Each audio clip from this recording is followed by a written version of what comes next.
Okay? Well, let's open in a word of prayer. Lord, thank you very much for the opportunity to speak to these people today. We pray that you will bless our time together as we look at some of the craziness going on in a world that has been given over to a reprobate mind.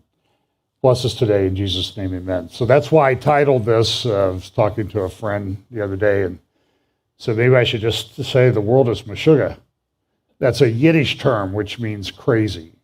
So I don't know if it's Meshugge-ness or just Meshugge, Meshugge-na, but it's crazy what we see going on. So here's some of the platforms that we're on. I'm going to look at a couple things in a little more in depth today than usual, just because I think it's important. And yes, I have some clips of people that you don't like. But I think it's important because I think one of them will really sort of tie a lot of threads together as to what's been going on, particularly here in the United States culturally, but this is happening all over the world. We talk the convergence of events, how things are happening quickly. And here's a slide that I use for the 4 horsemen of the apocalypse, first, second, third, and fourth seals. And we know that these seals, now my view of the seals is the seals open, and then like the first seal opens, and that process takes a while. And while that's going on, the second seal will open, and then that will go on in the third and fourth. But I was trying to figure out sort of how to depict it graphically as to the fact that, and there's a controversy if the seals opened or not. I don't think they have, but I think at some point we're going to have to sit down and have some serious conversations in the eschatology community and say, are we seeing actual things being fulfilled? Not just foreshadows. So there's foreshadows. So I try to depict this graphically. So you see the shadows kind of going back towards the beginning of the scroll here.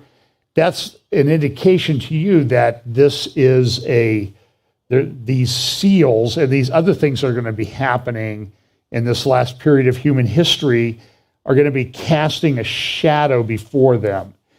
And I talk about it in the different, and so for example, let's look at that'd be the 4th horseman.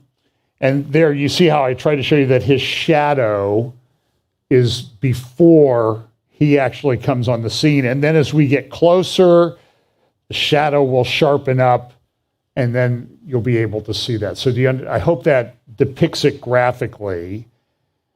And so at the same time, this other horseman, they're all going to be overlapping. I guess that's the way I'm trying to say this. And then part of this relates to this little grid that I have: acceleration, convergence, logistics, and understanding. Part of the things that are going to happen with regard to the 3rd or 4th horseman, there's logistics. There have to be things in place for that to happen. So 3rd seal, great famine, economic distress. You can sort of see the beginnings of that right now, and we'll talk a little bit about that today. And eventually, things will become clearer, and the wise will be able to understand. The other thing that we know that there's an acceleration that occurs. It's a graphic I used a number of years ago. This is Yankee Stadium, and growing up around in Cleveland and Pittsburgh, we don't like Yankee Stadium. I've been there, and so the graphic I'm going to use is, how does this, to give you an idea of exponential acceleration, which I think is going to happen with regard to Bible prophecy. It's going to get really, really crazy. It's going to get really Meshugge. So take an eyedropper and go out to second base and drop a drop of water. And then a minute later, drop 2 drops of water. Then, keep doing that, drop 4 drops, then 8, then 16. And the question then is, how long does it take? And this is a great thing for it because we want to fill up Yankee Stadium with water, right? That would be a great thing. But how long does it take using that eyedropper and doubling it every minute? How long does it take to fill up Yankee Stadium with water? It takes less than 50 minutes. And remember, though, 2 minutes before that, it's only a quarter full. So that gives you an idea of acceleration and exponential in kind of a good illustration. This is the world that we're going to live in, I believe. So here, one of the things that we talked about is supply chains. Here's a graphic from marinetraffic.com. And I filtered it out so it only shows container ships and oil tankers and tanker ships that are on the oceans of the world. This was done last evening. And it shows you their position. It's a pretty phenomenal thing. Here's a satellite image of that. And this is what's going on right now. I mean, this is the way the world operates. Now, we could do this with rail traffic and air traffic because we do live in a global world, whether we like it or not. Ships and goods are transferred internationally. I remember a few years ago, I ordered a MacBook, and I clicked on pay, and I got a notice that it was at a plant in Shanghai. It was at my house less than 36 hours later from Shanghai. Exactly what I ordered. And so I've kind of viewed the modern supply chain as a bit of a miracle. It's amazing that it works. You add into that rail cars and trucks, vans, delivery vans, and it's amazing. I mean, it is a modern miracle. But what's happening now is all of these supply chains are being disrupted. Shanghai's been on lockdown. Here's a picture of Shanghai. And the circular, if you look more closely, I think I have a little bit zoomed in one here. If you look a little bit more closely, you'll see circles and then ones that kind of look like a little ship. The ones that look like a ship shape are in transit. They're moving. The circular ones are just sitting there, anchored. So, I mean, look at this, and it goes, and so that's Shanghai, and then the river and port up through Shanghai, and you can see there's a lot of ships just sitting there, not doing anything. And this has been going on now. They've had major lockdowns.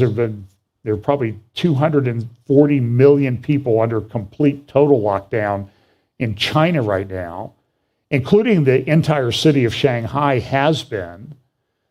People screaming in their apartment buildings. They can't leave. They're starving. Some have jumped out of windows to commit suicide. And Shanghai is the third largest city on planet Earth by most estimates. It's one of the most important ports in the world, if not the most important in terms of transferring goods. And this marinetraffic.com, if you click on one of those little circles, and if it's within a certain distance of the port or land, it'll tell you what the name of the ship is, where it's going, when it'll arrive, and who it's flagged under, what country it's flagged under. Libya, Greece have flagged it. And remember last year we had the logistics problem in the ports of Los Angeles, Long Beach. And if you've ever been out there, there's just tens of thousands of these containers around. And it's like, how do you get all of this stuff from there to here? And how do you know what in that container has to get over to this container to get on this truck or this rail car or what? It's amazing that it works. And now it's disrupted. But there were hundreds of ships. They didn't even have room to anchor off the port of Los Angeles. But now if you look at the port of Los Angeles there's not that many ships. Why? See prior slide. They're over there in Shanghai. So this is going to cause problems. This is an article from Al Ghad. This is the Jordanian newspaper published by the Hashemite Kingdom of Jordan and Amman. And they're talking about the fact that they had ordered 120,000 tons of wheat, but they canceled the order. Now, Jordan's not a rich country. Its ruler is very rich. I think I've seen estimates that he will make somewhere between $1 and $2 billion a year off of his investments, which means he's got more than $1 or $2 billion. But the country, it's poor. It's probably the driest country on the planet. They have a couple million, 2 to 3 million refugees from Syria that are still living in 10 cities in Jordan. They have very few water resources. They have to have agreements with Israel to buy water. And that's another thing that's coming is water wars are coming. There are water conflicts all over the place right now. Down in Ethiopia, as Ethiopia is filling the dam, there are rumors of a war coming between Ethiopia and Egypt. Because Egypt relies solely on the water of the Nile. 96% of the country lives within a couple miles of the Nile River. And they think that, well, you're going to fill up that dam and we're not going to get the water flow that we need, and that's where we get our agriculture, life, everything. We grow cotton up in the Nile Delta. But here's Jordan. They're saying, look, we had an order for 120,000 tons of wheat. We've canceled it. Why? Because the price had risen to $450 to $500 per ton.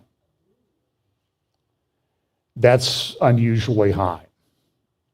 You have the war going on in Ukraine and Russia. Russia has, very fertile land. Ukraine has some of the most fertile land on the planet. Doesn't look like Ukraine's going to get planted this year. Maybe Russia will allow it to happen. They're pretty much in control of everything.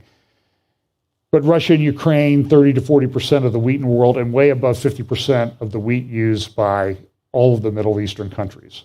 Back in 2011, there was a civil war that started in Syria, mainly started over rising food prices following a 3-year drought that affected its breadbasket up around Dar el-Zor off the Euphrates River. Turkey has giant dams that they've built on the rivers that flow down into Syria, Iraq, and they can shut off the water. Now, that has some prophetic significance to it, I think, because it does talk about the river Euphrates being dried up, and Turkey could do that today. And because Turkey's been keeping a lot of the water, there used to be a pretty large farming community in the Euphrates and Tigris River Delta as it approached the Persian Gulf, and those people are starving. They have nothing to do because the water is not there, and they can't farm like they used to. So water wars, like we needed something else, right? So now here come water wars.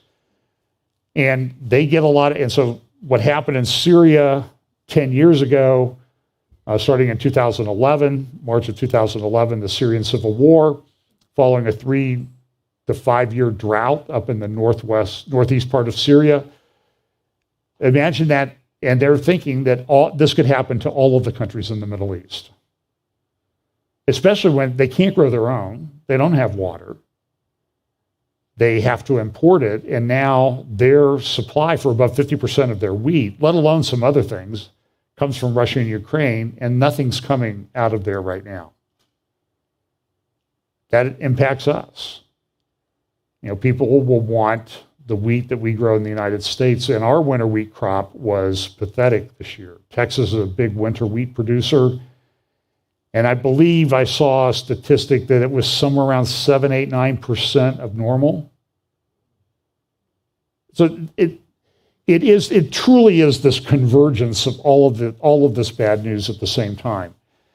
The Center for Strategic and International Studies has a paper out, the Russia-Ukraine War and Global Food Security, a 7-week assessment.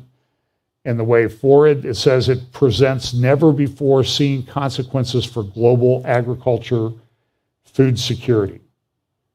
In addition to that, this is in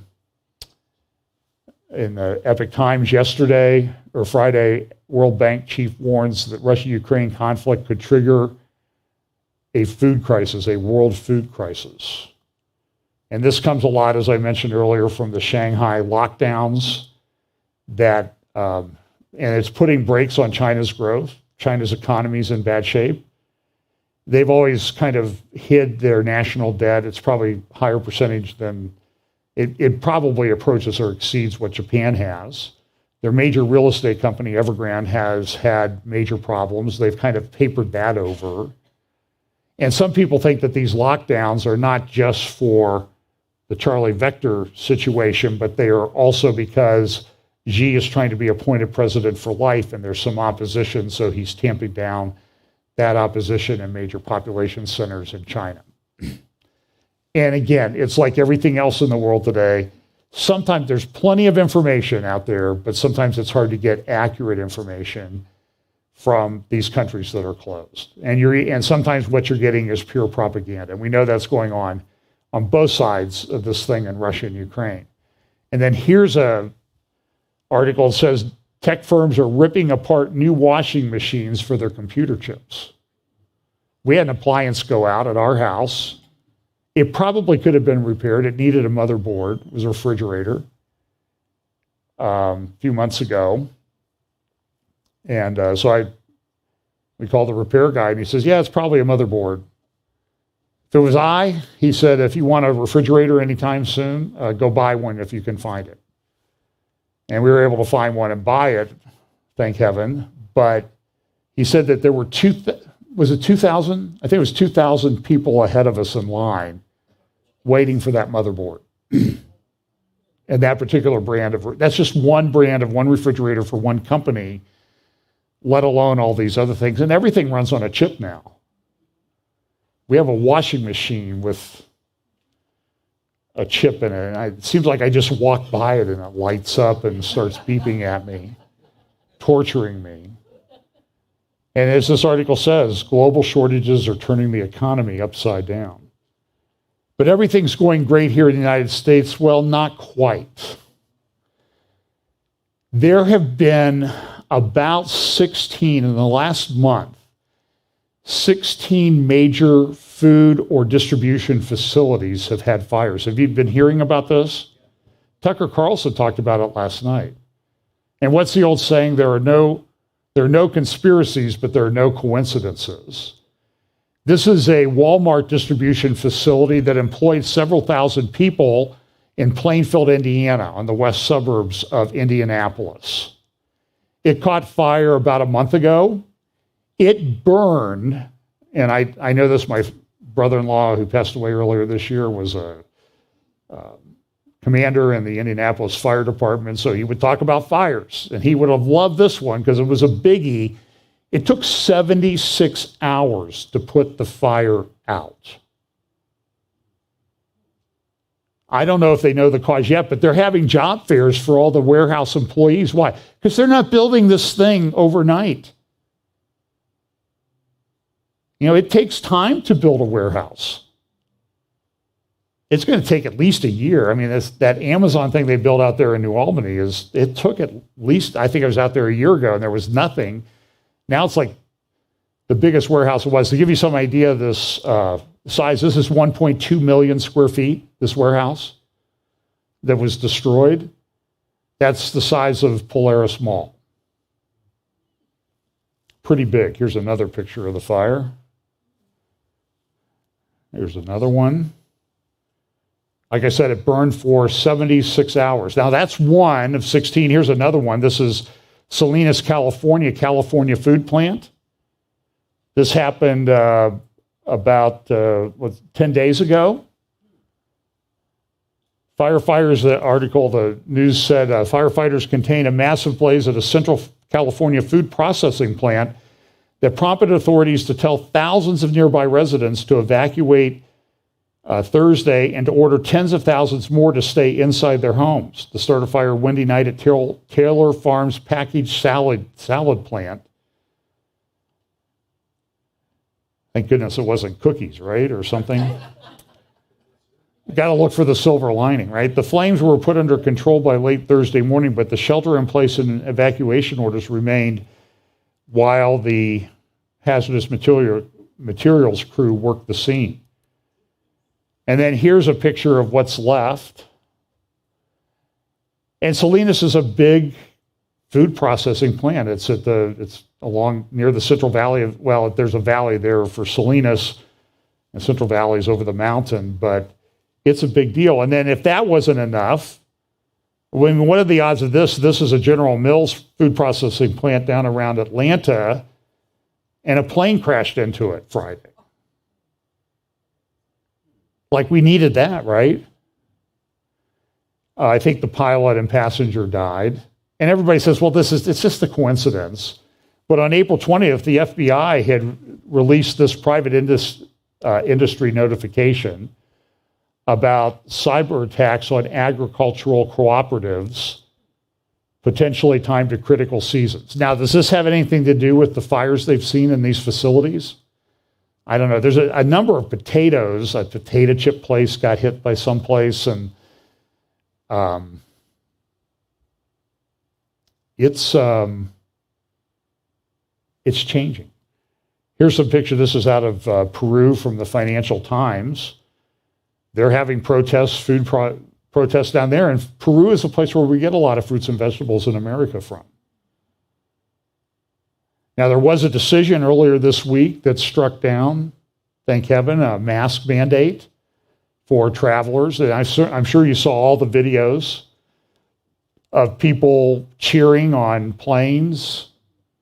But immediately, Philadelphia came out and said, well, we're keeping it in place on public transit. And yeah, New York, they were going to do it too. And now there's a big fight. People are like, well, I can't believe you would be so... I don't care what the judge said. And the judge, she went to a Christian college. Did you see this on MSNBC? She went to a Christian college. She was appointed by Trump. She's only 33. The American Bar Association designated her as not qualified. Well, what I know I dropped my membership in the American Bar Association over a quarter of a century ago because of the insanity that was coming out of them. I went to the ABA convention once in San Francisco in 1992. It was during the presidential campaign that year. And they had a big award ceremony for Anita Hill, who testified the year before at the Clarence Thomas. She got an award from the ABA. And then, of course, everybody was all at Twitter. That was before Twitter existed, but they were all aflutter because Hillary Clinton was coming to the American Bar Association convention. So I did the appropriate thing. I went and played golf. And I enjoyed myself. But you'll see that this mask mandate has really caused a lot of division. In Rhode Island, where my grandparents, great-grandparents one of my grandparents was from Rhode Island, introduced a bill to require people to get the state-approved treatment for Charlie Vector 019er. And here's what the provision in the bill says. Every person of at least 16 years of age who is eligible for the state-approved treatment for Charlie Vector 019er and who resides in the state of Rhode Island, works in the state of Rhode Island, or pays personal income taxes to the state of Rhode Island pursuant to Chapter 30 shall be required to get the state-approved treatment. And if you don't, there's a penalty. Look at what the penalty is. Shall be required to pay a monthly civil penalty of $50 and shall owe twice the amount of personal income taxes as would otherwise be assessed pursuant to our revenue code. So this thing is not going away. Now, I've been in contact with people. I don't know if I should identify the jurisdiction, people who have submitted religious exemptions for police department. The city involved, I put a picture up of a state out west, and I put Moloch where the state name would be, because I think given some of the bills that they're trying to pass about abortion and that type of thing, the state is gone. Meshugge. It's crazy. It's just insane. It's Romans chapter 1. So here's the word that I got from somebody who's involved in the situation there where they're being mandated to get this state-approved treatment. I wanted to reach out to you on behalf of the thousands of city workers that are standing up for their religious rights. I know that you're a friend to those that are true believers and a proponent of law enforcement. It recently came to my attention that the city council is sitting on a motion that would end the mandate for its employees, 2,200 of which are officers who have submitted religious exemptions. While it would be reasonable if the city respected the beliefs of others, they have been denying most of those requests that they have reviewed, vowing to remove them as unfit or not suitably religious. So they're being passed over for promotions and that sort of thing. I believe, this person who wrote to me, I believe this has more to do with the purging of the faithful from public service at the cost of public safety than public safety itself. And they're doing this at airlines. And then I read an article this morning that airlines need to hire, in the United States, 14,500 pilots per year, starting now. So what are we going to do? We're going to make it even more difficult for somebody to become a pilot. And who cares what happens to the economy? I mean, you would have to think after a while that they're intentionally tearing the whole thing down. You know, the kindest thing you can say is they're Meshugge. They're crazy. And they are. Here's from Sweden. This now up to about 6,000 people have received this chip. This is from Newsweek. You can now get a payment chip implanted in your hand for $200. Go for it. And the guy who wrote for the Sweden blog said, remember when this was called a crazy conspiracy theory? Let's take a look at the new cashless society. And I don't know this guy's eschatology or anything, but he's saying, something's going on. And I played you clip after clip of people from the World Government Summit and that type of thing who talk about cashless society, central bank digital currencies will be issued by countries. It's not going to be private. It's going to be sovereign. It's going to be programmable. Oh, yeah, we need to have a digital bill of rights for people that are going to get caught up in this. And of course, have you seen one of those proposed yet by anyone? I have not seen it. This is a blog out of the Privacy Network out of Italy, in the city of Bologna. I don't know if that's how you say Bologna. This is no baloney, folks. This is real. Smart Citizen Wallet from the city of Bologna. This is reported in their, here's another blog. Italy could be the first EU nation with a social credit score. The municipality of Bologna, Italy, is rolling out a social credit score in the fall, the first of its kind in Europe. And here is a newspaper that talked about it. And it's for your convenience. It's no problem. You know, just you'll be able to mobile, you'll be able to get it. But look at what the article says is really going on with this. The card with digital points for the virtuous citizen. Among the most innovative interventions is the Smart Citizen Wallet. The wallet of the virtuous citizen, explains Bugani, who had worked on the project with the Draghi administration. The idea is similar to the mechanism of a supermarket points collection. As the counselor himself points out, the citizen will have an acknowledgement if he differentiates the waste, if he uses public transport, if he in other words, you recycle your things, you put the plastics in the plastic bin and not in the other bin. I know my wife's going to sit back and she goes, you're going to get dinged on this. If he uses public transport, if he manages energy well, if he does not take sanctions from the municipal authority, if he is active with the culture card. And everybody's, I did a talk on this in Canada last April. Deplatforming humanity. And this is, the whole thing seems to be a house of cards. And we know it'll all come down, but until then, there'll be some problems. This is, I think I mentioned a little bit about this Sunday, last Sunday, about the decline in population in China. China has a major population decline coming. I mean, we're talking China's going to lose, the Lord tarries, in a generation they'll lose hundreds of millions of people in their population. Iran, as I played you clip, read you clip right out of the Tehran Times, talking about that in Iran, the collapse in their birth rate is unprecedented in human history. And then we know Persia's involved in this end time thing. So are they going to sit around and wait? Well, I don't think Russia sat around and waited. I think you could make the case, a very good case, that Putin moved now. He had some beefs that he wanted to settle and things he wanted to get in place before he's off the scene, and he wants to protect his legacy. But Russia has a population decline, and they have a Muslim problem, and they're using a Muslim brigade in Ukraine. And then this article in the Financial Times this week, dwindling rates of fertility test child strategies across the globe. And what they're finding is, we're putting incentives in for people to have children and babies, and guess what?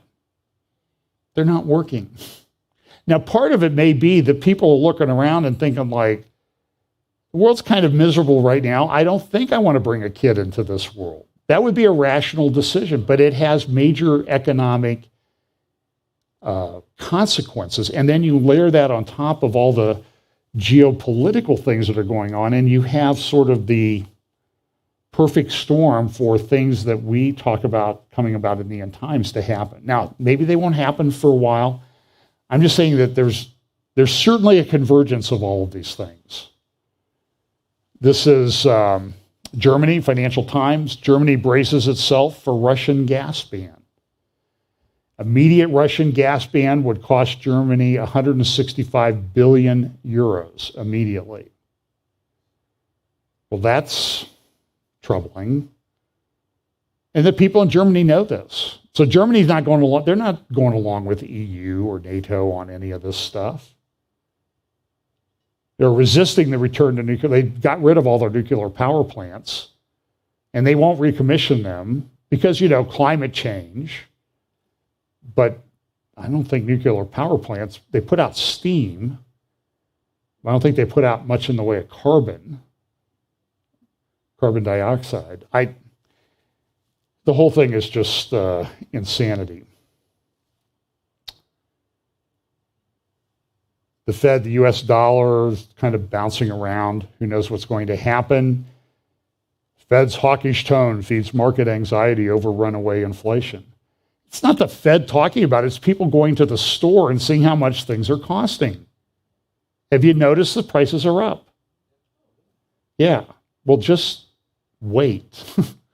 Because I don't know how else to say it. I can't sugarcoat it.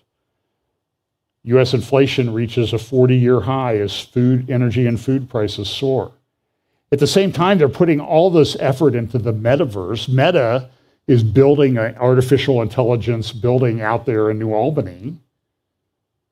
I think their total investment will be over $1.5 billion. Google over twice that across the road. Amazon server farms all around town. And we're not the only place that these are happening.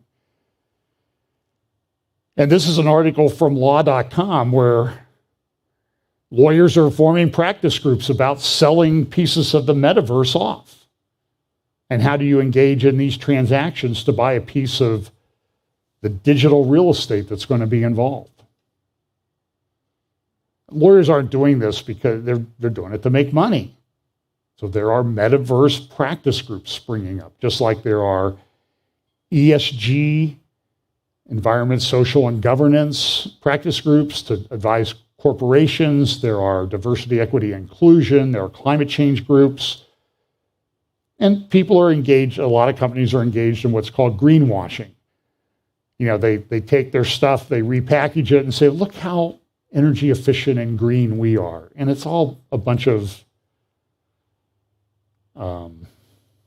fluff a lot of times. And so now there are articles about lawsuits, about corporations, about getting them because they're greenwashing everything. So I'm going to talk a little bit about this.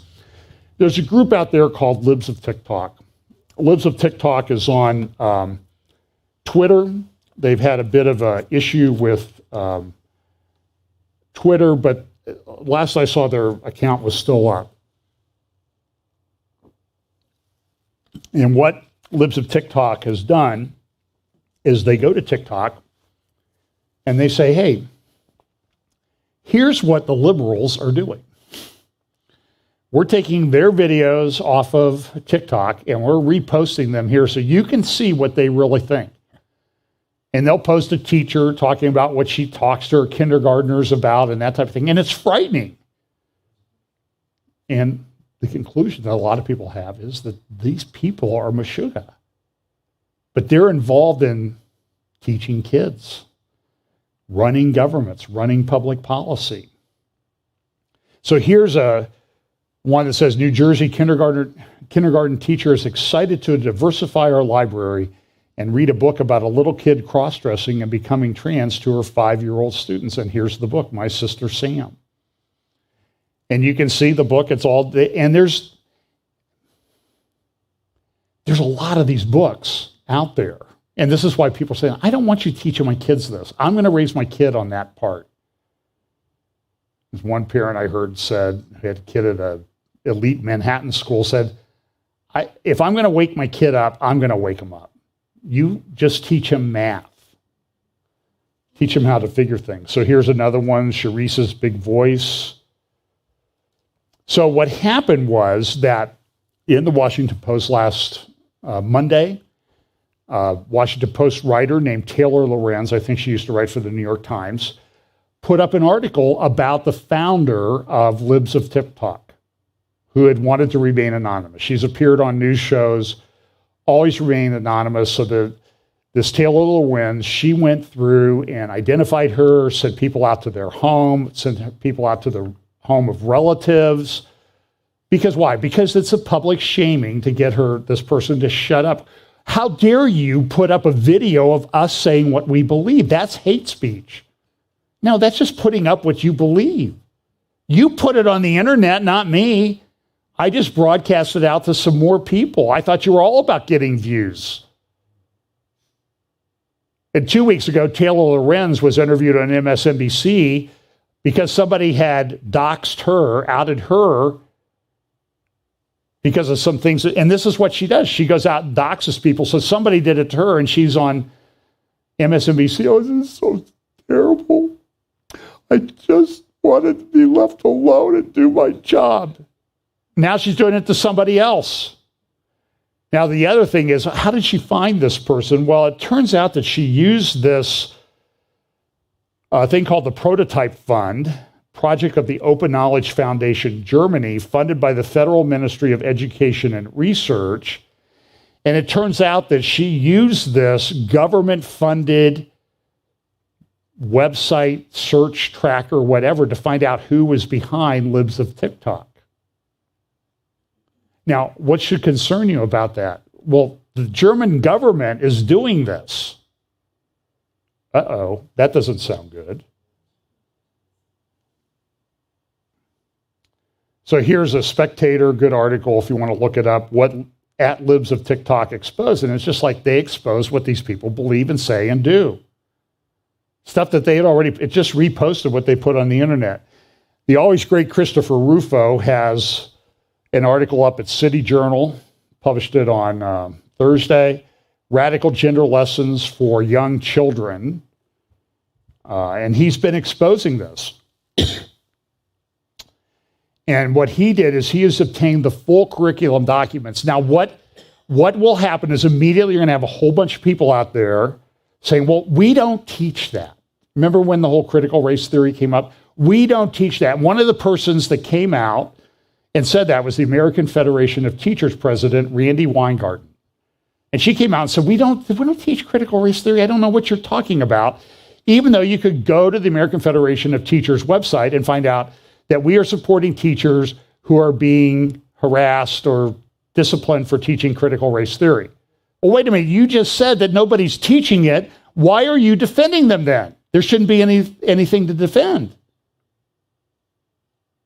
So she was on a show. So I'm going to play a couple little clips of her. I think it's important that you hear what she had to say about what's going on down in Florida with the parental rights thing, which they've improperly named Don't Say Gay and that type of thing. And we have a bill like that coming in Ohio.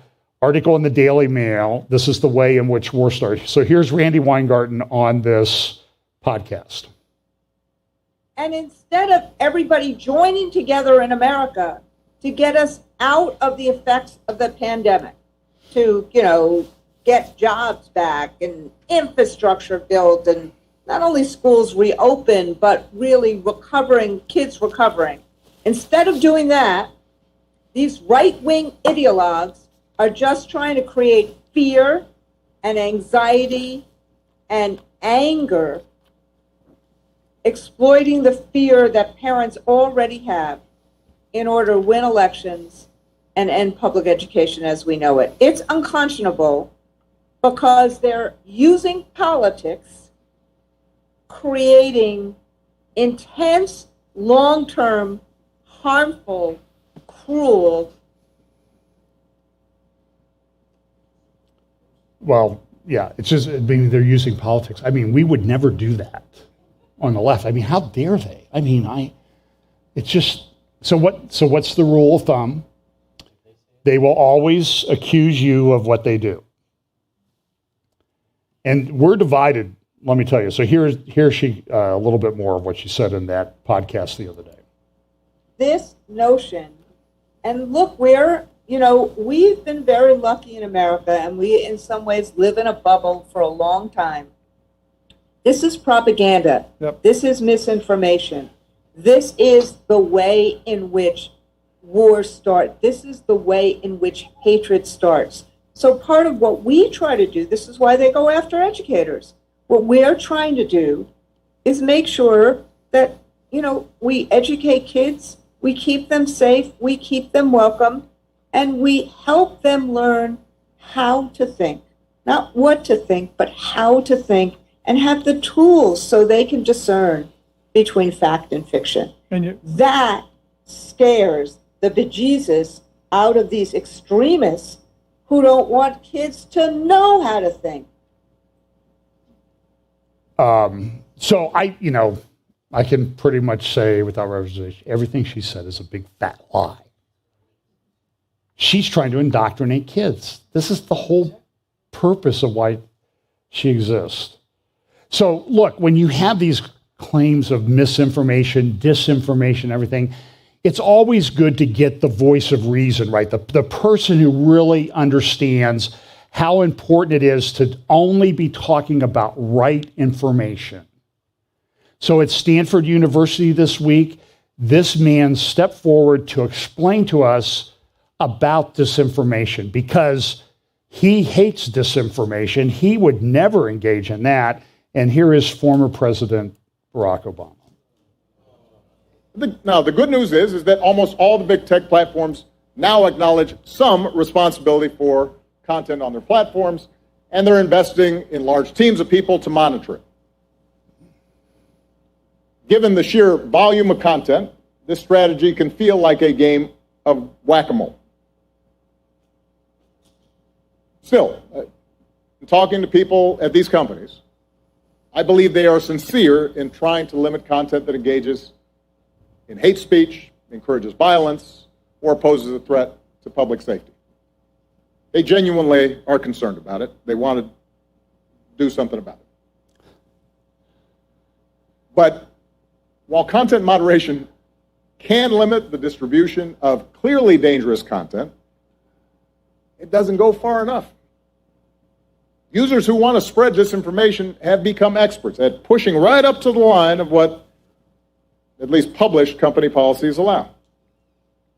And at those margins, social media platforms tend not to want to do anything. Not just because they don't want to be accused of censorship, because they still have a financial incentive to keep as many users engaged as possible. More importantly, these companies are still way too guarded about how exactly their standards operate, or how their engagement ranking systems influence what goes viral and what doesn't. Now, some companies have been taking the next step in managing toxic content, experimenting with new product designs that, to use just one example, add friction to slow the spread of potentially harmful content. And that kind of innovation is a step in the right direction. It should be applauded. But I also think decisions like this shouldn't be left solely to private interests. These decisions affect all of us. And just like every other industry that has a big impact in our society, that means these big platforms need to be subject to some level of public oversight and regulation. By the way, that First Amendment thing, about Congress shall make no law and government shouldn't do this. Let the private platforms do it. But even for Barack Obama, that's not good enough. So I guess sitting in his sweats in his basement watching basketball and stuff wasn't enough. So now this is second speech he's given on this in a week. So do you think they have a problem, or do you think they're trying to ratchet stuff down? So here they're trotting him out. And so the mask is kind of off, I think. But the First Amendment says you can't do that as government. But did you hear what he said? It doesn't matter to him. He wants government to do this. And that's what they're doing. They're doing this all along. Like, they're going after Marjorie Taylor Greene, whether you like her or not. It's they put her on trial. They had a hearing this week about whether she should stay on the ballot, because she had tweeted things could be favorable to people who were protesting a year ago in D.C. They're trying to knock her and another person in Congress off the ballot in Georgia. Now, listen, that's a federal issue. The state has no business doing it. In fact, that was an editorial today in the New York Times. The New York Times says the state has no business doing this, but that doesn't stop them. And this thing has gone on for several days down there. So what are they doing? So here's a lesson plan that Christopher Rufo pulled up. And this is great. And so I'll just show it to you very quickly. Some of the things that they're teaching kids. This was actually used in schools, in the Equality Project's, Transgender Day of Visibility. And by the way, when they put up Transgender Day of Visibility, they misspelled visibility. It was on the slide that I used a few weeks ago. So apparently that's not an important part of teaching people how to spell, that one kind of got through. But, the family book, that's a family. Heather has two mommies. This is, I think, used in Chicago. I can respect that all families are different and know that that is cool. Mom, dad, grandma, grandpa, sister, brother, aunts, uncles, two moms equals lesbians, two dads equals gay. And so this kindergarten class, my friends, kindergarten. Here's some of the slides that were used with the kindergarten kids. LGBTQ plus Equity Week. You have here, our book for today is Pride, the story of Harvey Milk and the rainbow flag. Go look up what Harvey Milk was involved in, what he was known for, and now he's an icon.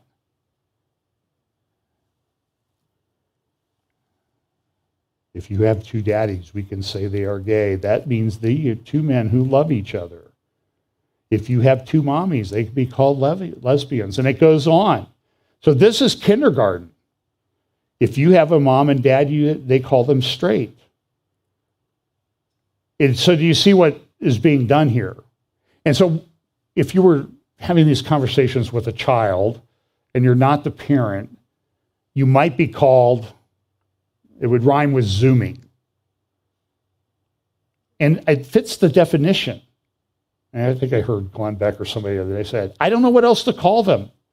That's the word that I would use. They have this thing, each color in the flag has this. Our book is Rainbow, the first book of Pride. Now here's day 5. And you see the images that they're showing to these people. And they use this book, I Am Jazz, a transgender, a male dressed as a female. Love story who loves to wear dresses and be a princess. We'll hear another story about a boy who people thought was a girl. There are also children who feel like a girl and a boy, or neither like a boy or a girl. We call these children transgender. This is kindergarten. Your identity is for you to decide. Maybe you have blue hair. Maybe you want to be wearing a necklace. Remember these books, My Princess Boy, Jack, Not Jackie. And these are slides from the thing. You know, this is the Equality Project Day of whatever, visibility. Here's the story of the boy with the rainbow heart.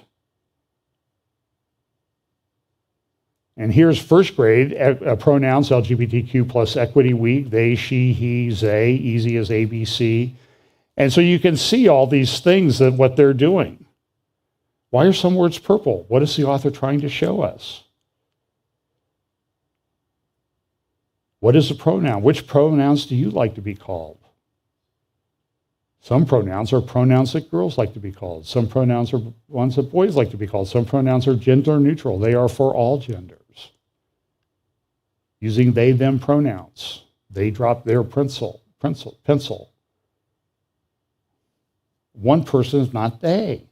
I'm sorry. And you can go through and use your favorite pronouns in all these sentences. Make sure you get the grammar correct. Here's third grade. Read this article. And this is interesting. Now imagine, what's Catherine Wood's organization? Relationships Under Construction. And she went in and told them about the Holy Spirit and that type of thing. They would run her out of the schools. So it's a great organization if you want to support it. Read this article. This is third grade in the school about two spirit people of indigenous North Americans. Over the next couple of days, students will be hearing the phrase third gender. It is important to know this information. Within a Western and Christian ideological framework, individuals who identify as a third gender are often thought of as part of the LGBTQ community. And this classification actually distorts the concept of a third gender and reflects a culture that historically recognizes only two genders based on sex assigned at birth, male or female, and anyone acting outside of the cultural norms for their sex may be classified as homosexual, genderqueer, or transgender, among other classifications. But you're the ones who made up the term LGBTQIA plus minus whatever. Source for this, Natural History Museum. Western and Christian theological framework. So they're attacking Christianity. Third grade. What can you infer about these images? And all the gender reveal parties that people have when they're pregnant, they're kind of cool. I watch the videos sometimes. They're kind of fun, especially when the, blue and pink show up because they're having twins and nobody knows that. Doctors assign babies their sex assigned at birth. Binary means two parts. Sex assigned at birth is binary. And then it goes on to say, well, that's not really true because, there are people that it's how they feel inside. These are the actual slides used in the classroom with third graders. I spent a lot of time putting this together because it is a myth that gender is binary. People who are non-binary might also be transgender. Gender jam. Let's take the words and move them around in all these different senses and read the definitions and let's have fun. And do what? Randy Weingarten. This is designed to confuse kids and break them away from their parents. Do not tell me anything else. This is child abuse. All genders are valid. What do you notice about this image? Well, they have two-spirit people, indigenous tribes, and they go through and they have all these historical pictures, and it was colonization. It was the evil white people that came and told us that this may be not the right way. And that leads to xenophobia, the fear, dislike, or hatred of what is seen as unknown or strange. And then they have this young Hawaiian girl who's it's similar to Two Spirits, Hoani, Hulu Warrior. And they have a video and everything about her. Think about the year 2121. Write a letter or draw a poster to the future generation in the year 2121 with what you hope the world will be like. Things that, this is third grade. I'm just hoping, in third grade, I'm hoping Cleveland Indians got a better shortstop than what they had, Things to think about may include LGBTQ plus equity, racial equity. Can you imagine some kid who comes to Fellowship Bible Chapel or someplace else that teaches eschatology is, well, I'm not sure we'll be here in 100 years, but if the Lord returns, we'll be in this fantastic millennial kingdom. And do you think that's what the teacher's asking for? Not really. Come on. Get your kids trained and, kind of blast some of these teachers out of the water if you insist on having your kids in public school. Here's an example of the letter. Society right now is very unfair. I hope in the future that people can love who they love, be who they are, and feel important. And so you have this thing, here are two-spirit people. And how do we put all this together? So it just goes on. And then they have these other videos that they relate to, like puberty blockers. These are okay. Here's a cute little guy, he's putting his finger in the puberty hormones that are coming in, stopping them up and saying, gotcha, protected you there. That's okay, And by the way, if you're on puberty blockers, you stop, you'll go right back into puberty. There's no science for this.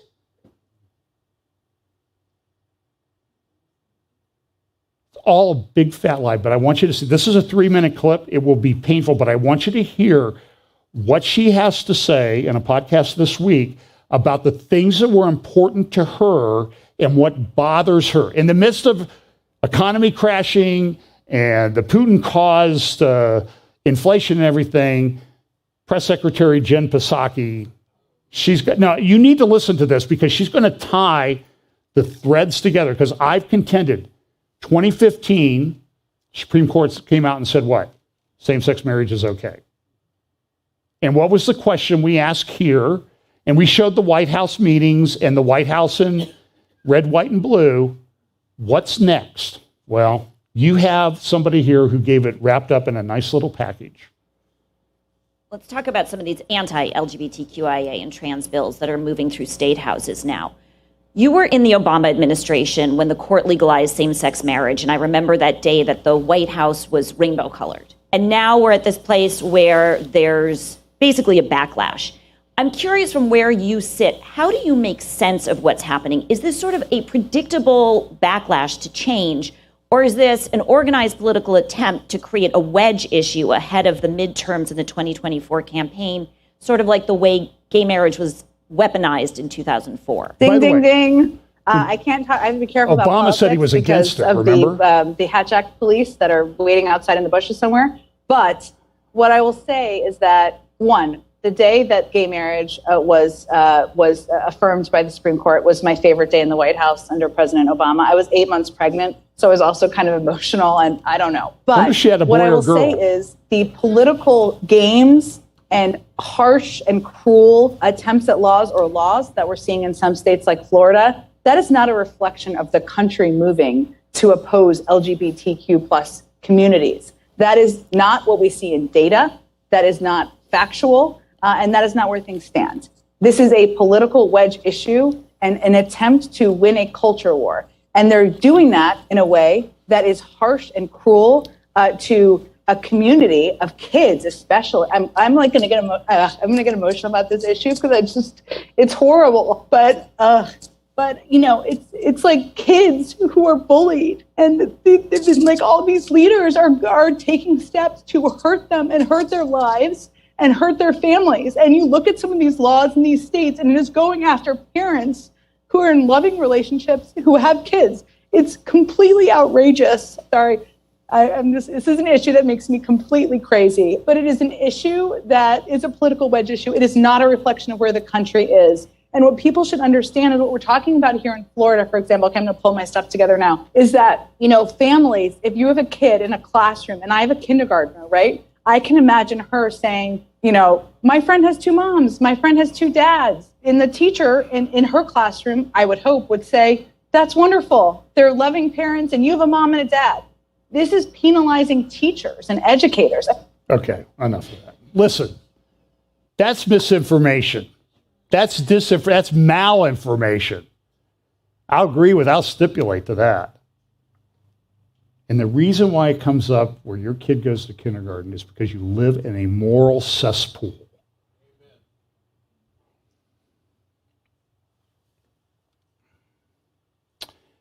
So in the UK, though, they're inquiring into gender treatment for children. They don't think that it's a good thing.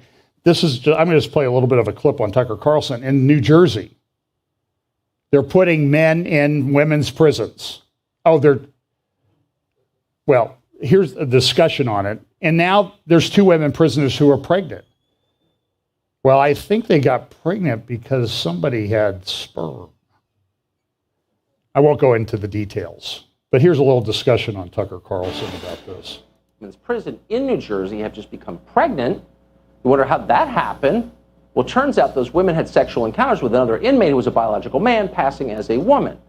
Now, some people predicted that this would happen, and they were laughed at, mocked, and attacked as bigots. Kara Dansky is at the very top of that list. She said this years ago on our show. She's the president of the U.S. chapter of the Women's Declaration International, author of the book, The Abolition of Sex, How the Transgender Agenda Harms Women and Girls, and we are happy to have Kara Dansky back. Kara, thanks so much for coming on. I'll never forget the first time, and it had to have been at least 4 years ago, when you said, if we keep going down this path, we're going to have biological men in women's prisons. And you were right.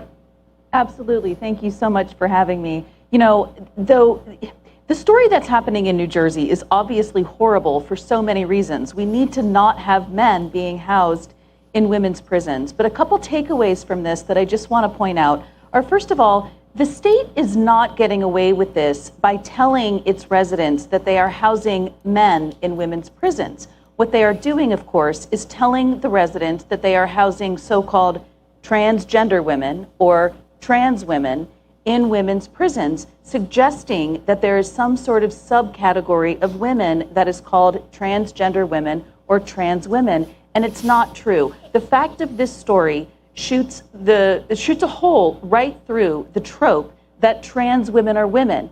Our society has been taught that we are supposed to say and think that trans women are women, but obviously that is not true, because the individuals that are the focus of the story impregnated women, and every thinking adult, no matter what the President of the United States has to say on the matter, knows that there is no category of women who can impregnate women. So I really want to thank you for highlighting this story.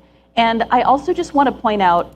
So, great thing. So now that you got these UN reports out on climate change, you're going to tie this to digital currency and that type of thing. But look at this. This is an article from, I think it's the New York Times this morning. Bitcoin is unlikely to go green. So we're going to put you all in digital currency, but we're going to force you into this, but it's not green. You're going to need big powerhouses and that type of thing. By the way, Facebook Meta says that everything they're building out in New Albany is sustainable and net zero. I don't know. Maybe it is. So let's talk about this. This is always one where I get in trouble. If I say, I think Putin is lying and propaganda. And immediately people say, well, you're anti-Ukraine. No. I think Ukraine's got some issues. Oh, so you think Ukraine might be not telling the truth all the time? You're pro-Putin. Let's be nuanced. We can not like anybody. We cannot like what the United States and the EU and NATO does in all of this. They're tearing down the world economy. This is Foreign Affairs, which is the Council on Foreign Relations publication, their new thing that's out called The World After the War. And it says the return of conquest. And so, look, I think Russia is going to win this thing in the end. You know, there's in Times of London, I think, does a great job with their graphics and everything about the sinking of this ship. You know, now there are reports that the U.S. was giving satellite intel and positions to these people. Putin has kind of focused his thing on eastern Ukraine and the Donbass and Luhansk regions. There's still this steel plant in Mariupol where there are 2,000, 3,000, 4,000 people hiding out, some soldiers, some not. Putin came out and said, well, we've conquered Mariupol, we're moving on to some other things. In Lviv, which is in western Ukraine, over closer to Poland, 7 people died in missile strikes on that city. Immediately this happens, and people come out and say, Ukraine did that to themselves. They're just trying to get sympathy. Okay, you can believe whatever you want. Listen, folks, Russia's been the biggest propaganda machine on planet Earth for a couple of generations. They're very, very good at it. And look, Ukrainians, they do some of it, they do stuff too. But don't just buy everything hook, line, and sinker. I mean, just please, and don't write to me and say, you need to listen to so-and-so. Listen, I look up these guys that people send me, and they're employed by RT and Russia Insider. What does that tell me? Who are they working for? They're paid by them. So here's Epic Times. Russia lifted off, it's a Satan missile, they call it, in a display of force the other day. This is a pretty powerful nuclear missile. Now look, I don't know anybody else who's testing nuclear missiles right now except Iran and North Korea. That's just a fact. And that I know of, okay? It's possible that I don't know everything. But he's sending a message, isn't he? And I can tell you that if something happens in Ukraine, immediately I see all these videos and stuff going up with people. America did that. America false flag. And that they're going to cause nuclear war. And there have been a number of these things that have happened in Ukraine, and there's been no nuclear war caused yet. Okay, so maybe it's the constellation. But every time something happens in Ukraine, and we only talk about Ukraine because that's really the only country that's being attacked right now for the most part, at least in this particular theater, is Ukraine's being attacked. And so every time something happens, that's Ukraine doing it to themselves, is what a lot of people say. And believe that if you want, okay? We all have rational minds. So analyze it, come to your own conclusion. I just hate the division in the body of Christ over people that it's awful. It's just awful. It's like that, by the way. Thursday night, I did a video with Doug Hamp on Prophecy Roundtable on the video about the water and venom. I'll just refer you to that. My conclusion is I have problems with that video. I have theological problems with the video suggesting that you can take the mark of the beast involuntarily. That's not theologically correct. And also in that video, at the end, how did the guy get confirmation that he should go forward with this? God spoke to him in a fortune cookie. Don't think that's correct, my friends. If I got up here some Sunday and said, hey, I was working on my sermon and I thought I had it nailed. I studied the Greek, the Hebrew, the verb tenses, and then we went to that Chinese restaurant and I got a fortune cookie, and I think I was wrong. And I'm sorry, I just don't find any theological basis for this. And I had a very dear person say to me, well, you shouldn't put God in a box. Okay, I agree. God's way bigger than anything I can imagine. Look at the complexity of the DNA and how all these things work, and similarities from animals to animals. I said, but if I don't get to put God in a box, you don't get to put him in a fortune cookie. Seriously. And I still love this person. She's a wonderful person, okay? We really disagree on this. So, so they're looking at deploying another thing. Now they're talking about maybe going into Moldova and people in Moldova in the separatist regions, a thing called Transnistria. They're concerned about it. So Russia seems to be focusing on the east. I mean, you see all these leaders. I think Lloyd Austin and Secretary Blinken are going to Kiev or Kyiv or whatever they call it now.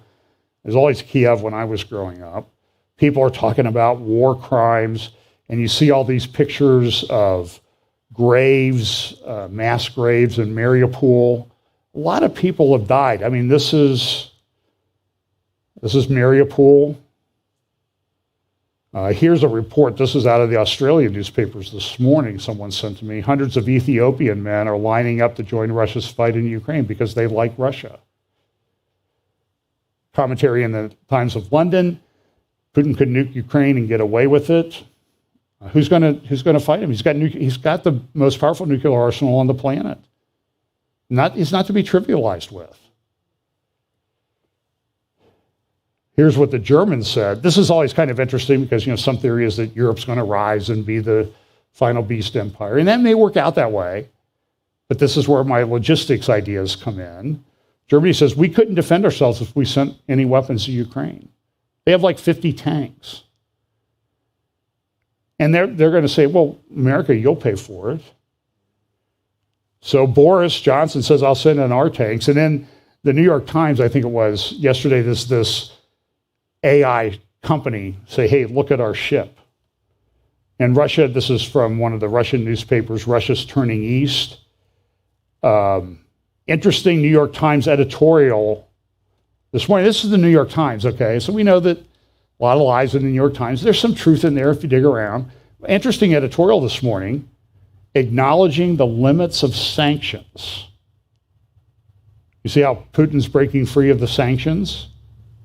And now here, this stuff comes in, and it says this. This is Janet Yellen. This is from the Times of London this morning, saying oil ban could help Kremlin, warns U.S. Well, wait a minute. You're the one who's doing the oil ban. Now you're telling us it's actually going to help Russia. Sometimes you wonder who they're working for, right? I said this about Obama all the time. I thought could have been a plant. What did he ever do that did not eventually help Russia? And it seems like maybe he's back in charge again. And, he's making speeches now. And he got the teleprompter and everything. Russian oil ban poses threat of recession in the European Union. Big election today in France. Here's a editorial from the Financial Times. Big war going on between globalists, patriots versus globalists. Interesting stuff. So let's look at, just here's a few things in the Middle East. Raisi starkly warns Israel. They had Army Day the other day in Tehran where they paraded all of their missiles and that type of thing. Iranian President Raisi on Monday issued a strong warning against any Israeli move to harm Iran, making sure that Iran is aware of Israel's possible plans to take the battle into Iran. The timing and the venue from which the warning was issued could not be more meaningful. This is the Tehran Times saying this. They're pro-Iranian regime, by the way. President Raisi made the remarks during a military parade held on the occasion of the Iranian Army Day. Flanked by Army generals in an elevated stand, Raisi told parading troops that Iran will respond to any Israeli aggression against Iran in Israel's depth. In other words, you hit us, we're going in to hit you. He said if Tel Aviv commits the slightest mistake, Iran will respond at the heart of Israel. And then the foreign minister, perpetrators of the Soleimani assassination will be brought to justice. They have a list right now. So this is what's insane about this. So you have like the United States talking about removing the Iranian Revolutionary Guard from the list of terror outfits in the world, giving them $100 billion or more dollars. And this guy running around saying, we're going after everybody. So people in the former administration, I think, wasn't Trump in Delaware last night? Delaware, Ohio. They have to have bodyguards. Mike Pompeo.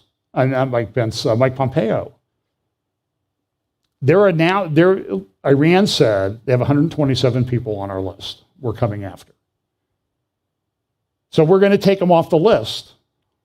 And again, I ask the question is, who are these guys in that cesspool down there that we also call the swamp? Who are they really working for? Are they working for us? It doesn't appear to me to be the case. So here's Iran News talking about this. Here's a little a picture of some of the missiles that are parading by. So they put it's nice. They bring out all their drones and everything and let everybody know exactly what they're doing. At the same time, we have these conflicts. They vandalized Joseph's tomb. I talked a little bit about that. First hour, here's Haaretz saying a rocket was fired from Jordan. And Israel and Jordan and Israel are in a war of words over the Temple Mount. And so the thing that happened, so here you see the Palestinians parading with their flag on the Temple Mount. And then the question was, well, can Israel do the same thing? At the same time, the people that are in the Abraham Accords with Israel, the Arab countries are coming out in support of the Palestinians on this. And, I showed you the picture last week of the rocks that they have there, and they're in the mosque playing soccer, getting rocks. This is Al-Aqsa Mosque, and they got their shoes on, for crying out loud. So, and then they throw the rocks down on the people at the Western Wall, at the Kotel, and Israel goes in to stop it or tries to stop it. Oh, they're storming Al-Aqsa. They're taking over Al-Aqsa. Just stop lying. And the foreign minister of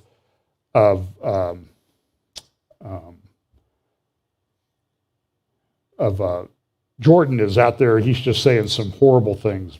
Putin's trying to get control of a Russian church in Jerusalem. That's kind of an interesting mix in all of this. This was out of sequence. Professor wins $400,000 payout in rebellion over trans pronouns. This happened down in Portsmouth at Shawnee State.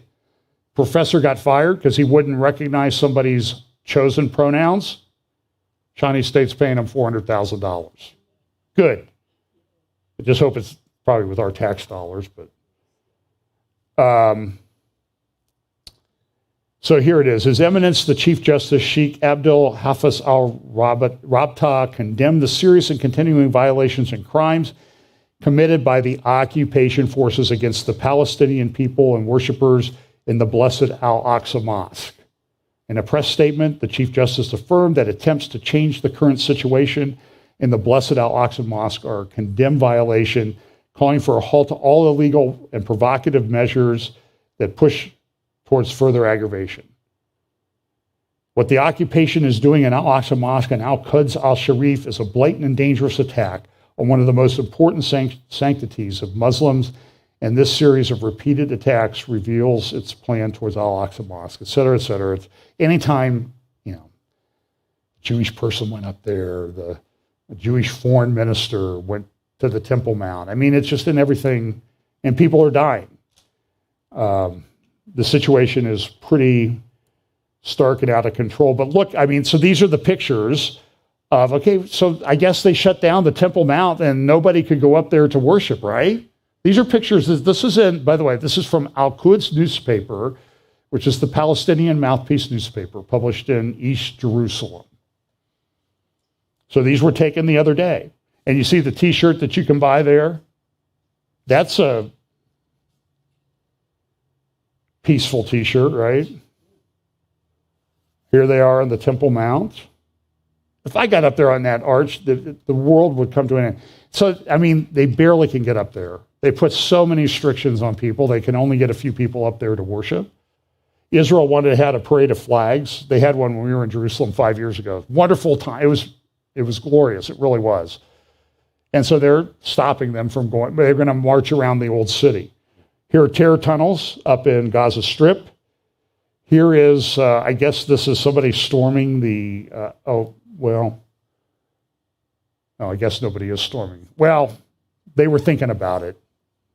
Here's this parade of flags. So they went downtown Jerusalem. Arab states say that Israel has no right to admit non-Muslim style Aqsa. Tony Blinken, of course, he weighed in. He called for an end to the cycle of violence. And it's like, just be quiet. So here, I have a clip. I'm going to play maybe 2 clips from Caroline Glick's show that just got posted this morning, just because I like Caroline Glick and I like what she has to say about this.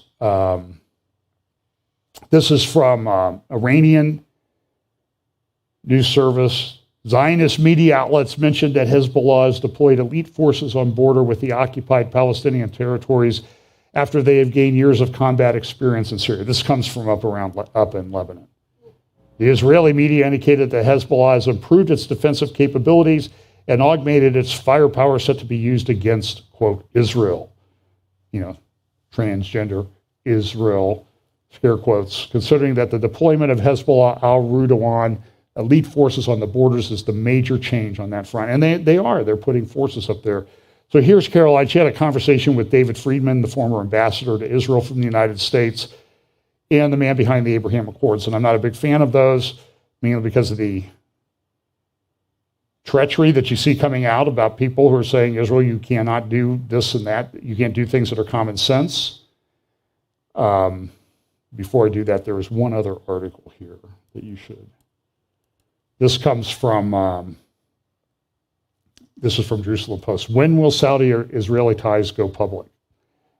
That's kind of an interesting thing in light of these Abraham Accords. We think that that's legitimate question. Maybe tie in with Bible prophecy pretty closely. We'll talk more about this, and I'll talk more about this. I think I'm doing an interview with somebody this week, and Pablo at Serpents and Doves. But we'll get something up, or we'll cover it next Sunday. It was kind of a light week in terms of Israel because it was the convergence of all these holidays: Ramadan, Christians, Easter, and the Ramadan for the Muslims, and Passover for Jews. So they all kind of hit on the same day. This is kind of a strange convergence. So here's Caroline and her podcast just released this morning, making some comments on things that are happening. Last night there were reports, that there was supposed to be a parade of activists around the walls of the old city holding Israeli flags as a patriotic response to the violence that's emanating from the mosques and the Temple Mount. They're under constant incitement, not only from people on the Temple Mount, in the Waqf, and the Islamic authorities in Jerusalem, but also a steady stream from the Palestinian Authority, and even a steady stream from the Hashemite Kingdom of Jordan, whose prime minister just made an incredibly anti-Semitic speech a couple of days ago, praising the Muslim rioters on the Temple Mount. And then, rather than stand up to this incitement, the government, again, this was the next day, they canceled the march. They didn't allow the activists to march in Israel's capital with the flags of Israel, lest that be a provocation. And, the left-wing news media in Israel were attacking this one far-right member of Knesset for daring to insist that Jews be allowed to be at the Damascus Gate outside of the walls of the old city, and so on and so forth. And then Hamas's media outlets were praising the fact that they had forced Israel to surrender without even shooting a gun. And this is something else related to Jordan. Here is of course, the king of Jordan, he had these big meetings, and he never mentions Jewish rights to the Temple Mount. He just can't do it. It's just not possible for him to do that. He probably would be deposed if he did. But this is from Al Gad newspaper, I think Thursday or Friday, talking about, they actually had a meeting in the Jordanian parliament. Israel has a peace agreement with Jordan, right? How's that going? Well, here's what it said. Non-Muslim visits to Al-Aqsa are the exclusive right of the Islamic endowments. 87 of 123 members of the Jordanian parliament demand the expulsion of the Israeli ambassador and the severing of relations with the occupying entity. Prime Minister Bashar al-Kassawana affirmed that Jordan does not and will not stand on two sides with regard to occupied Jerusalem and the Christian and Islamic holy sites, but rather stands at the heart of one man under the Hashemite leadership and under the Hashemite guardianship exercised by His Majesty King Abdullah II.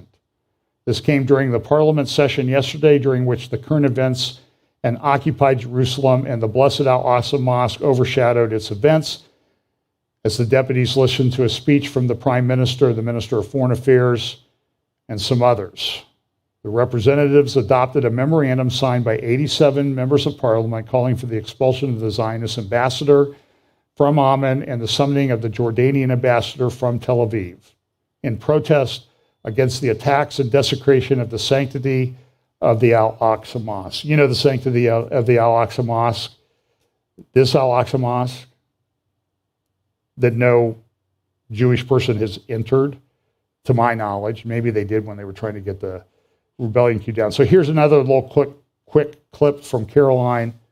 I think I have maybe two more short ones, and then we'll be out of here. I think that's interesting is that you're right. I mean, there were fundamental pathologies in the U.S.-Israel relationship going back to 1948 in terms of, like you said, that Israel is a burden, not a resource, not an asset to the United States. And there's a sense that Israel is a client state, and the only real reason that the United States even recognized Israel, let alone is helping Israel, is because U.S. public opinion supports Israel. But that's a problem that has to be dealt with rather than a position that should be really analyzed and thought about for what it means in terms of how America views itself and how the world views America. But something, and we saw that throughout. We saw that, from Eisenhower through George W. Bush. But was there something fundamentally different or qualitatively different about the way the Obama administration viewed Israel in the way that its predecessors do, or do you think that it was just more of the same?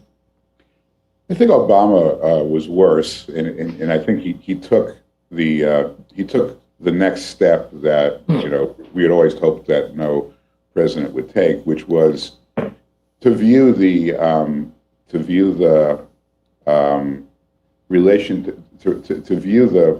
Sunni moderates as threats rather than assets as well. In other words, it was he thought that the way to fix the Middle East was to go after the worst actor, take the absolute worst actor and embrace that actor, because if you could embrace Iran and bring them around, well, then everybody else would that was the most difficult problem. Let's tackle that. And what I think he didn't grasp, and hopefully somebody will grasp it now, I think we're about to make the same mistake, is that you don't just kind of weakly go to your worst actor and say, we want to be friends. What you do is you form alliances with your friends, and you collectively go to a country like Iran and say, these are the red lines that we won't tolerate, and if these red lines are broken, the consequences will be dire for their own future, and not let the world. I mean, why does Israel have to sit around all day long and listen to countries that have no skin in the game and have no knowledge, no deep knowledge of the issues, have debates about what Israel should do with the Palestinians? It's not their issue. It's Israel's issue, and I believe the Israelis are well-meaning people. They're intelligent people. They want to get to the right outcome. They don't want to subjugate people. They want to get to the outcome, but they have to do it in a way where they don't commit suicide. But this discussion has been kind of observed in the breach by most Israelis. They don't want to touch it because it's almost like the abortion issue in America. Congress will never decide because it's too difficult an issue. America can get away with this, leaving it to the Supreme Court if that's what they want to do, but Israel can't get away with ceding such an important issue to other countries. I agree. So, I mean, basically, just to sum up what you were saying, is that you're saying, Israel, you're the center of the Jewish world. What happens here is going to decide not only whether Israel survives, but whether the Jewish people survive everywhere. Grow up. Grow up. You're 75 years old.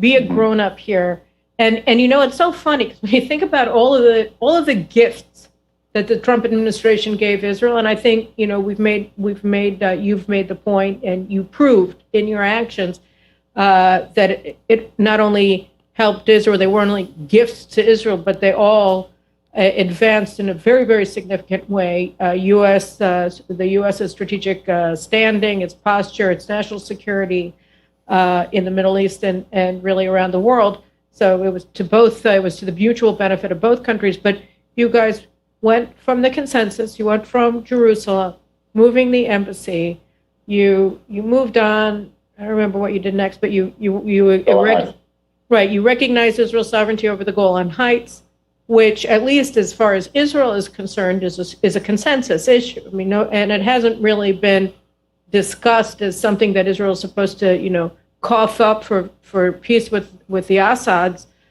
since at least the Syrian civil war began, 13 years ago. So that was also a consensus issue that you were able to just snap your fingers and have it done, and it was fine and important. And then you moved on to the Palestinians, and here really you set it up. You know, you said, okay, look, the Jewish communities in Judea and Samaria are not in their face, a priori or whatever, per se illegal.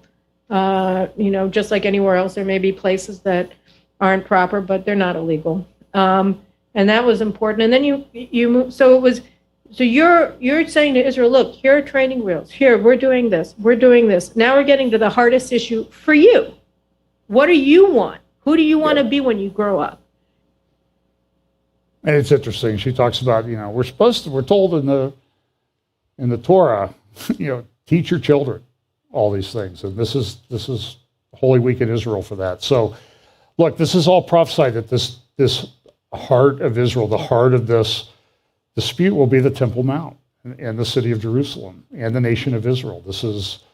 And we see it. It's a big deal everywhere you go. It's on everybody's lips over there. So it is an unusual time with all the other things that are going on, supply chains and that type of thing all over the world. The world is in a bit of turmoil, and the world is, as I said at the beginning, the world is Meshugge. I mean, it's crazy. So get in the Word, be in prayer, be wise as serpents and harmless as doves. And I just want to say one thing. Because I have some questions about that video on the water, does not mean I'm in favor of anything, okay? I just want the videos that are put out to be good, factual, solid, well-reasoned. That's what I want. So there's a way to go about this, and I just don't think that video was the way. But you can go look at my Thursday night roundtable where I talk about that. So let's pray. Lord, we thank you for your word. We thank you for the gift that you gave us of Bible prophecy so that we could make some sense of what's going on in a crazy world and know that the only real thing is that you are in control, that you gave us the gift of your Son and the gospel of Jesus Christ, and that we need to share this with the world and disciple believers. Pray that you'll give us opportunities to do that. Bless us this week. In Jesus' name, amen.